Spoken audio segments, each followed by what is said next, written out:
If you were with us last night, you met a woman whose name may not have sounded familiar unless you're a member of or a follower of the Church of Scientology. And then it definitely rang some bells. Church bells, as it were. Jenna Miscavige is the niece of the secretive church's top leader, David Miscavige.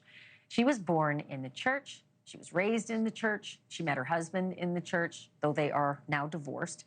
And in 2005, Jenna left the church, not on the best of terms. In the years since, she's written a book, she's got a series of YouTube videos, and now she's got a growing new presence on TikTok, and it is exploding. And on her TikTok, she's laying bare what she calls Scientology's dark secrets, though I need to make clear that we have not independently confirmed or verified all of her claims. The church denies any wrongdoing and denies Jenna's claims in particular, and neither the church nor any of its leaders is charged with any crimes. Jenna launched her TikTok page just a little over 2 weeks ago and already has more than 260,000 followers and millions of views.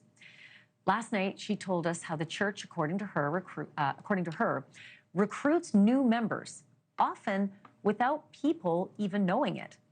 She also talked about Ashleigh Miscavige, David's wife and the first lady of Scientology, who hasn't been seen publicly since 2007. According to Jenna and the church and the LAPD, Ashleigh is not actually missing. Jenna told us that she knows these things despite being on the outside for 2 decades now, because she still keeps in touch with some members of the church. Tonight, one of her most disturbing claims yet, how she alleges that children are seen and treated inside the Church of Scientology. One of the core beliefs of Scientology, well, the core belief is that we are all spiritual beings who are immortal, who have lived for trillions of years, and each lifetime we get a new body, and then when that body dies, we pick up a new body. So they believe that we're all trillions of years old. So really, a child is just a spirit in a small body. The concept of children isn't really real.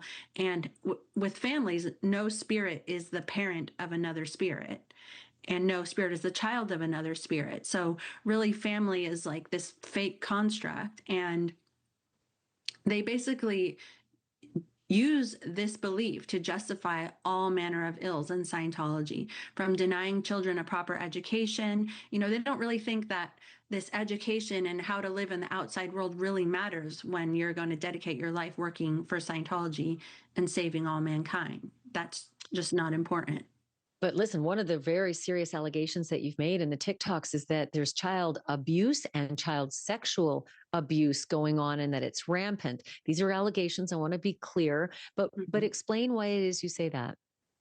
So from when I was 6 years old until I was 12 years old, I was at a boarding school where we did upwards of 30 hours of manual labor every week. I'm talking about like digging trenches, hauling rocks, planting trees, hauling loads of gravel. Like, we were workers.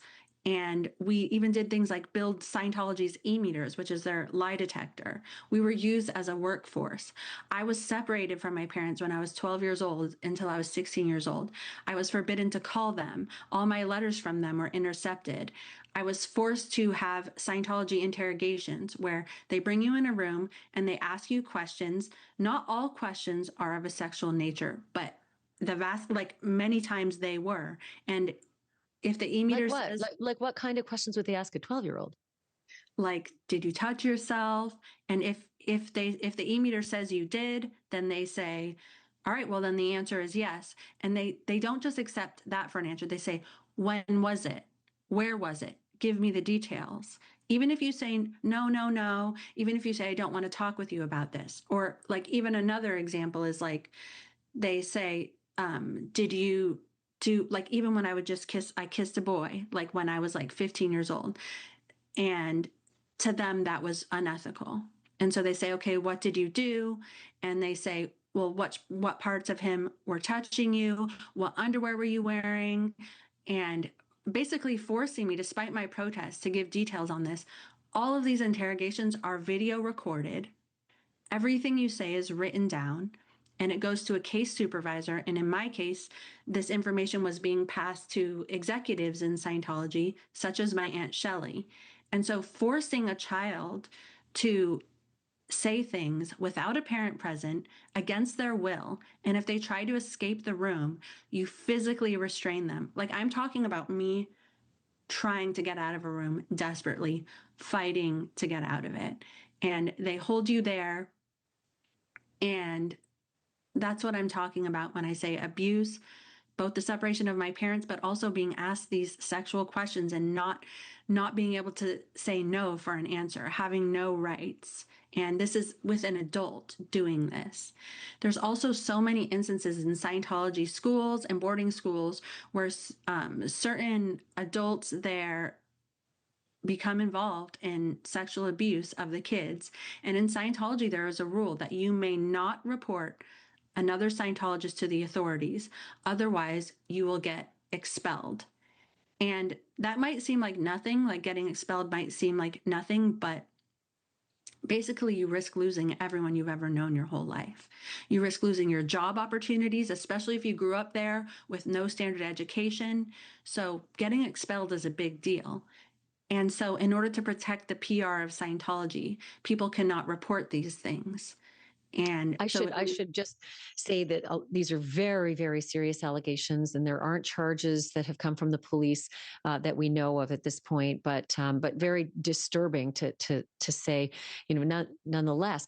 It brings me to Danny Masterson, a prominent Scientologist who was prosecuted, convicted, and I think he's serving something like 30 years, in prison for 2 rapes of other Scientologists. How did if what you're saying is true and that you can't report other Scientologists, and I think you also say in the TikToks, the Scientologists will protect you and cover for you. If those allegations are true, how did Danny Masterson end up going right through the system and actually end up locked up? That's a wonderful question. And in the trial, it was exposed that Jane Doe 1 was expelled from Scientology because she reported Danny Masterson's rape. And she tried to handle it within the confines of Scientology, and they treated her horrifically, abused her even more. And it was only when she had no other options, she reported it to the police. And this was all uncovered in the trial. And even during the trial itself, other Scientologists would come to the courtroom to intimidate her because they believe that this bad PR for Scientology basically stops them from being able to save mankind. So even if it means protecting a rapist, I mean, even her own mother has disconnected from her because she reported her rapist to the authorities. I did want to ask you if you think that being David Miscavige's niece and doing this TikTok is going to yield results. Do you think that it's going to change how people view Scientology? I do think it will change how people view Scientology. And at some point, I'm sort of looking at the way I can be most effective. Like, I can't force the government to file criminal charges against Scientology, but what I can do is put the information out there and stop new people from getting in. My thanks to Jenna Miscavige for that interview. Her book is called Beyond Belief, My Secret Life Inside Scientology and My Harrowing Escape. We did reach out to the Church of Scientology and invited them on the show, or at least if they said no to that, to provide us a statement. They declined to come on the show last night and today, but they did give us a statement, a very, very long statement, which reads in part, she, meaning Jenna, contradicts herself over and over in her videos, usually within sentences of each other. She offers no evidence of the false and outlandish claims she makes because there is none. The statement goes on to say, Ms. Hill, they leave out her name, Miscavige, it's part of her name.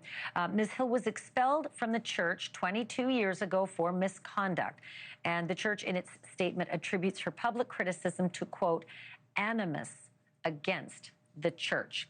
I will say again tonight, we We underwent a lot of phone calls from the Church of Scientology. Every time I've ever done a story on the Church of Scientology, I get a reaction that I have not received in any other kind of story reporting on a big organization. They are, I'll use the word relentless. We received probably close to a dozen calls yesterday from the Church of Scientology. The calls continued again today. We received notices from their lawyer. It is difficult to report on the Church of Scientology. So I'll repeat it again. Jenna's claims are allegations. They're not proven. And we have not seen that David Miscavige or any of the people that she's talked about have been charged. But that doesn't mean that you can silence people who have criticisms, and that's what we've done. We've provided both sides of the story, and the Church of Scientology declined, let me repeat, declined the opportunity to come on and answer in person. Thank you for watching. Subscribe below and download our NewsNation app right now on your phone, and you will get fact-based, unbiased news for all Americans.